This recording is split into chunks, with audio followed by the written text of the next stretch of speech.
Anong mensahe ang kailangang marinig ng mga Scorpio? Sa buong buwan ng November 2024, pwedeng nangyayari na to o mangyayari pa lang. Kung hindi man para sa inyo itong magiging reading, di baka para sa someone na malapit sa inyo o sa someone na kakilala nyo mismo. Baka may lumabas na gender mamaya, gawin nyo na lang energy, masculine at feminine energy. Pwede rin naman na wag nyo nang pansinin ang gender. Hindi ko alam kung anong magiging reading, kung positive ba o negative. Depende sa kung anong mapipick up kong energy.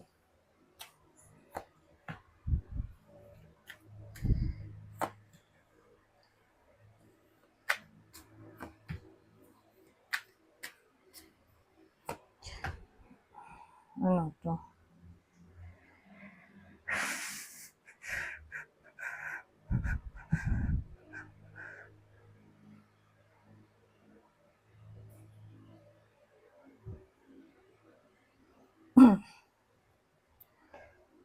Mali to ha. Nagkamali ng print yung paggawa ng deck nito. Kasi tulad siya doon sa Magician na reverse din. Nagkamali siguro ng print. Anyways, sa sitwasyon na to, ang dating sa akin, may someone na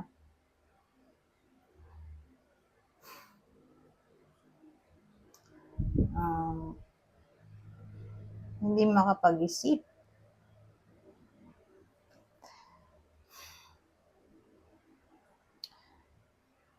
Ewan ko po, some reason, may someone dito na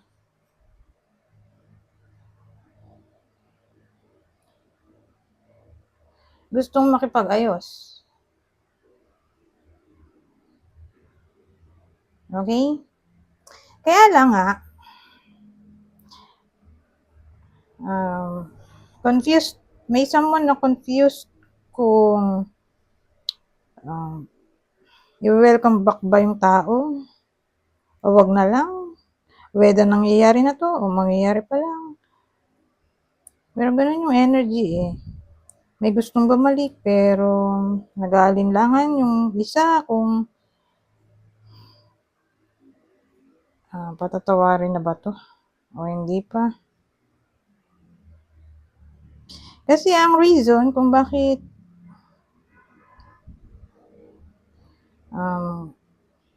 confused kung patatawarin na ba o hindi pa. Kasi yung someone dito ay medyo mainipin, magagalitin, masama ugali, may bisyo siguro, flirty, o masama ang tabas ng bunganga in a way na masakit magsalita.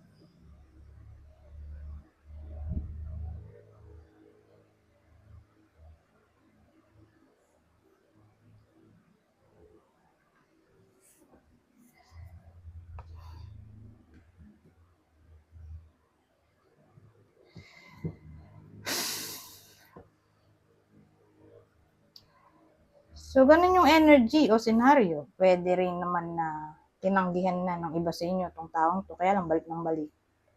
So, case to case basis, sabihin natin yung iba nag-decide na ayaw na nila sa taong to, probably ex.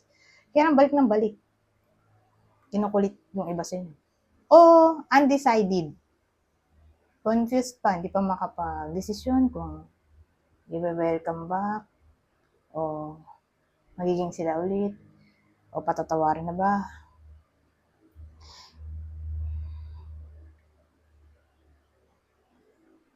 Kaya lang baliktad yung high priestess natin.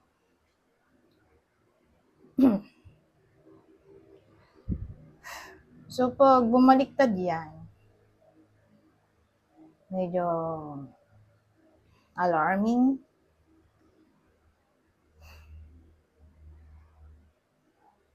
In a way na, alam ko kasi may ano siya yung High priestess ay pwede rin siyang intuition eh. Kung upright yan. Para siyang may kinalaman sa divine guidance, divine wisdom, knowledge. Kaya lang nga, baliktad siya. So,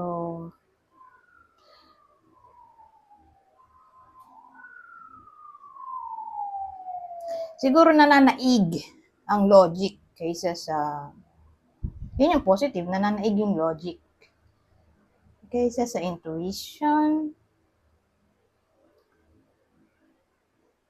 O sabihin nating natatakot yung iba sa inyo na may hidden motive yung someone na to, kaya di nila agad kaya makapag-desisyon agad. O ramdam nila ganun nga. Kaya tinanggihan na yung offer ng reconciliation. Kasi case to case basis nga, di ba? Whether tinanggihan na to o hindi pa matanggihan. Kasi hindi nga makapag-decide. Pero again, may kutob kasi yung iba sa inyo na masama ang dala ng taong to. Naiiyak na naman yung iba. Kaya nga, tinanggihan na. Kaya lang, balik nga ng balik. Ngayon, yung hindi makapag-decide,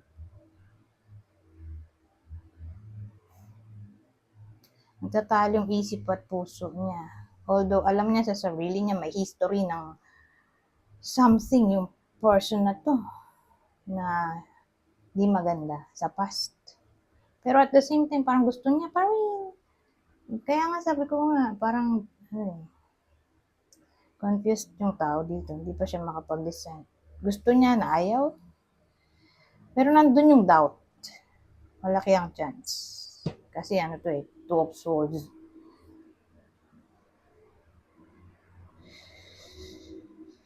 Ito kasi clarity. Ay.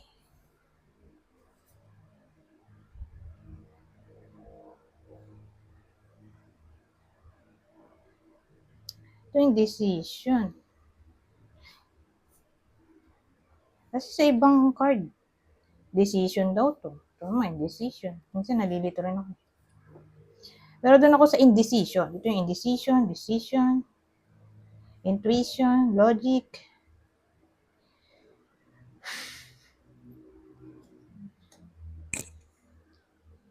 Basta to. Duality kasi ang to. Eh di, confusion, regardless kung ganito o ganito. Ito pa, double to. Oh. Two. So, duality. Doubt, confusion. Pag ganoon, may dalawang option kasi.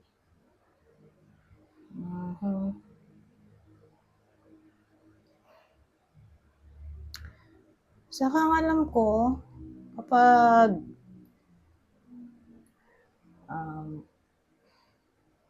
double to. So, ang dating, may chance dito ng infidelity. Whether kinukutuban yung iba sa inyo, kasi nga to. Two choices. Two options. Whether kinukutuban yung iba sa inyo na may someone else, o mambababae na naman, o malalaki. O ganun talaga yung nangyari sa past.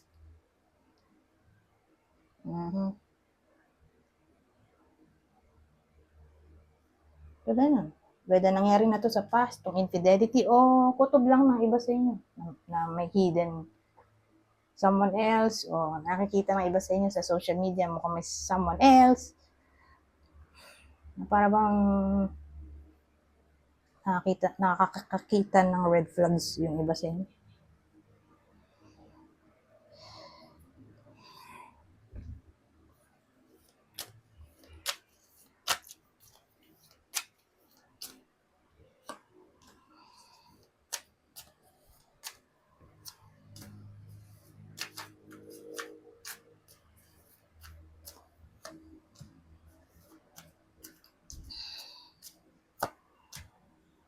Eh, wala na to. Mga ganitong eksena. Intuition din to eh. Ano ba intuition? Pwede rin intuition tong Hanged Man. Ito na naman si Hanged yung intuition. Pero dito baliktad eh. Logic naman. Ito intuition na. Sa confusion pa rin to, illusion to, dahil Neptune. Pwede nga rin siyang psychic ability, divination. So who knows, baka magpahula yung iba sa inyo tungkol sa taong to, sa ex nila. At mukhang wala nang pag-asa to, oh, biruin nyo, baliktad yung, eto, baliktad. Ano siya, hope. Di ba upright? Di hopelessness na nga pag reversed. Tapos ito na naman, oh. Ito nga yung cheating in the past, siguro, sneakiness, infidelity, winning at all costs, shallow victory, ano pa bang yun? Dirty tricks,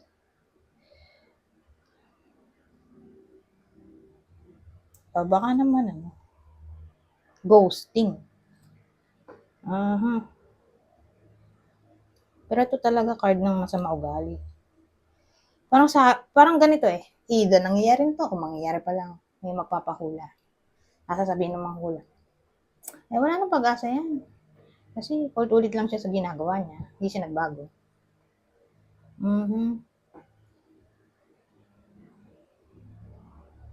Ngayon, kung di magpapahula yung iba sa inyo, o hindi nagpahula, so ito na yung psychic ability nyo. Mafe-feel nyo, masisense nyo. Dahil Neptune nga ito. Kasi yung Neptune may pagka-psychic. Okay, kaya nga yung mga Pisces, water sign, di ba? Intuitive. So, kayo mismo masisense nyo na wala na talagang pag-asa ito. Pero yung strength card. Ito, strength. Baliktad. Di weak yan. Ayun pala kalagay, weakness. Weak na yung connection nato. So, yung mga undecided, tingin ko magka-come up yan sa conclusion na wag na lang. Wag na ipagpatuloy, wag na balikan. Kasi masisense nila, baka makakita nga sila ng red flags, tulad nga ng sinabi ko kanina. Doon naman sa mga halimbawa, bumabalik nga yung ex nila, tapos ayaw naman nila, kayo mismo, yung iba sa inyo, ayaw nyo na, pero balik ng balik yung ex. Magiging firm yung decision nyo, ayaw nyo na. Kasi tingin nyo nga wala na itong patutunguhan, wala nang direksyon, wala nang future. Ganon. Anyways, tingnan pa natin. Baka maiba pa yan.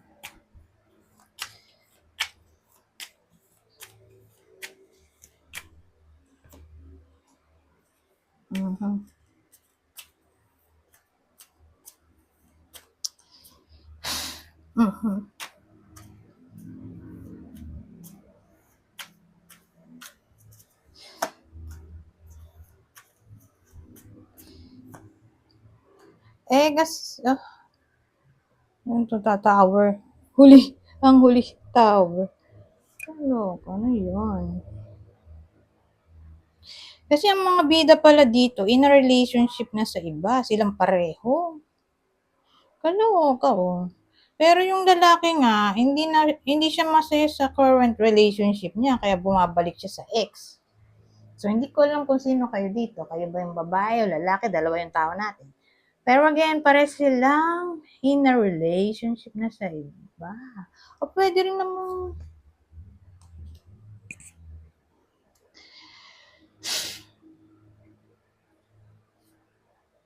marami kasi pwedeng case in a relationship na yung babae at lalaki dito sa iba. O nag-away lang sila. Okay? Sila, tawag dito, sila talaga yung magka-relasyon, kaya lang nag-away sila for some reason. Maybe due to sneakiness. Yung sinabi ko nga kanina, ghosting, deception in general, bullying, intimidation, mainit ang ulo. Flirty, ito ba? Mga sinabi ko, abusive siguro. Magagalitin, mabunganga, masakit magsalita. Ayun. So, yung case-to-case basis, di ba? Dahil general reading to. So, again, ang bida dito, yung sila, either, may iba na silang karelasyon. Okay? Silang dalawa. Hindi na pwede ang connection na to dahil pare silang in a relationship na sa iba. O sila talaga yung original na mag-partner. Okay? Wala pa silang nahahanap na iba. Kasi sila nga yung mag-partner dito. Pero iisa lang ang direksyon. Okay? Ang direksyon, yung lalaki, bumabalik sa babae. Ang reason bakit bumabalik yung lalaki, pag ang sitwasyon in a relationship sila pareho sa ibang tao, hindi masaya yung lalaki sa karelasyon niya kaya bumabalik sa ex niyang babae. Ngayon, kung wala naman silang karelasyon na iba, as in, walang iba. Sila yung original na magkarelasyon. Di masaya yung lalaki na yun nga, hiwalay sila.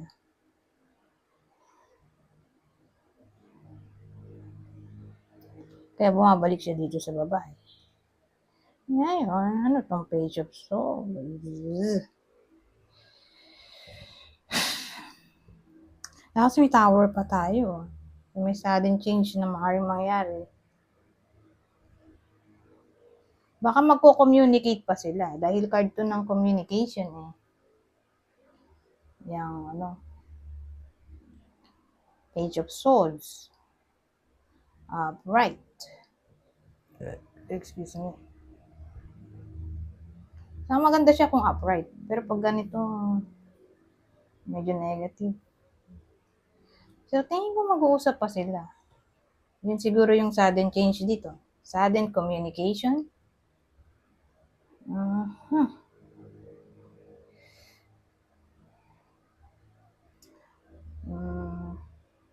ba bang maisip ko dito?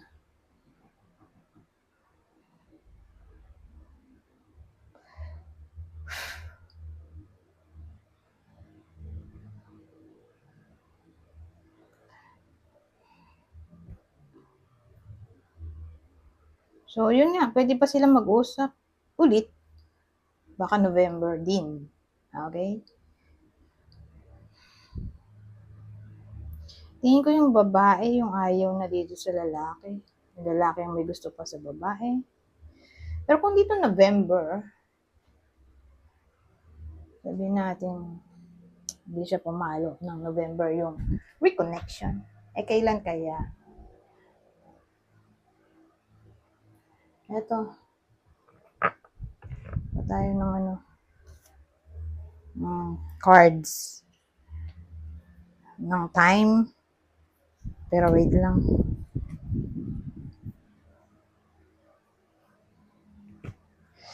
So, kailan kaya? Ito ang possible time frame.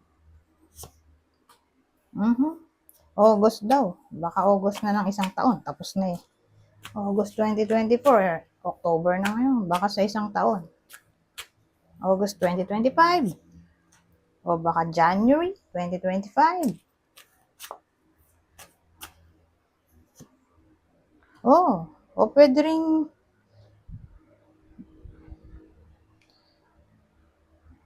within a couple of weeks.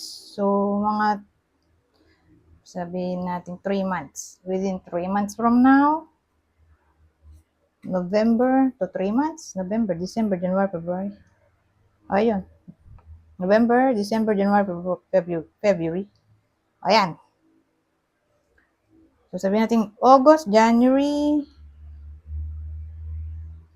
o hanggang February.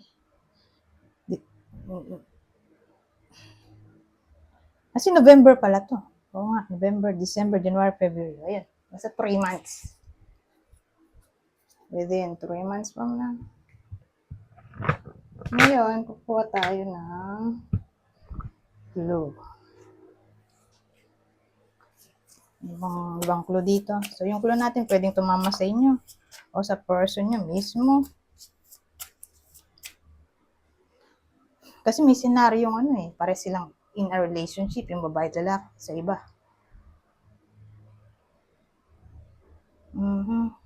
So, pwedeng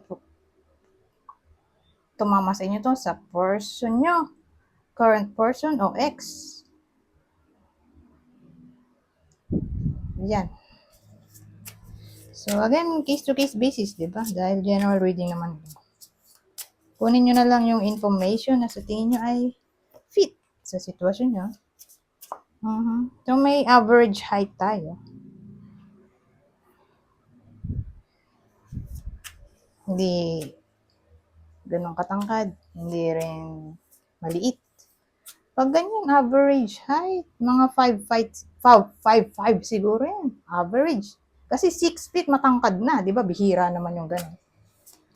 Bihira nga yung 5'8" na tao sa panahon niya, lalo ng Pilipino. Siguro mga ganun. Sa bagay, may lalaki nga pala. Usually, mga lalaki may matangkad kaysa sa babae. Pero ganun nga. Kayo na maghanap sa internet kung anong usual na average height. Okay? Sa Philippines, o kung saan mang lugar kung saang lugar man kayong nandoon. Oh, may salamin. So, may eyeglasses. Payat.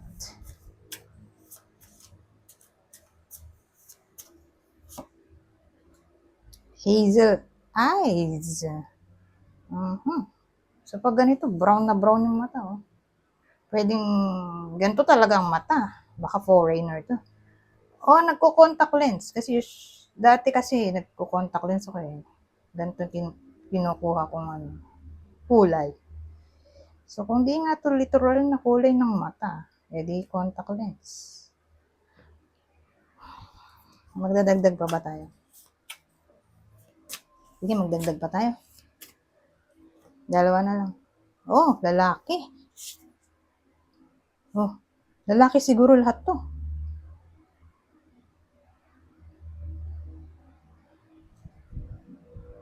Oh, may lalaki tayo eh. O baka lalaki yung ex. O lalaki ang bida. Pero tingin ko, lahat to, mga sinabi niyan, pati to, lalaki siguro. Description to ng lalaki, tingin ko. Malaki chance. So, markings, ibig sabihin, may something sa mukha na para bang pansinin tulad ng, ayan, yung mukha niya, tingnan mo, may mga kung ano-anong drawing, tattoo, balat siguro, nunal, hikaw sa mukha. Para bang,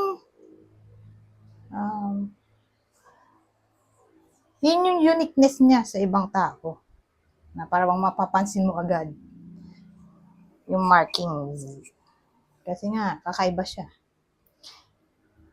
So, mukhang lalaki itong clue natin lahat. Anyways, kuha tayo ng iba pang detalye dito. Zodiac sign naman to. 3. 3 kukunin ko dito. So, alin man dito. Pisces. Pisces ulit. Wow. 3. Pero, doble. Doble yung Pisces. So, malaki chance Pisces. Yung person ng iba sa inyo. Current o ex. O, pares silang Pisces. Kaya, ito Sagittarius naman.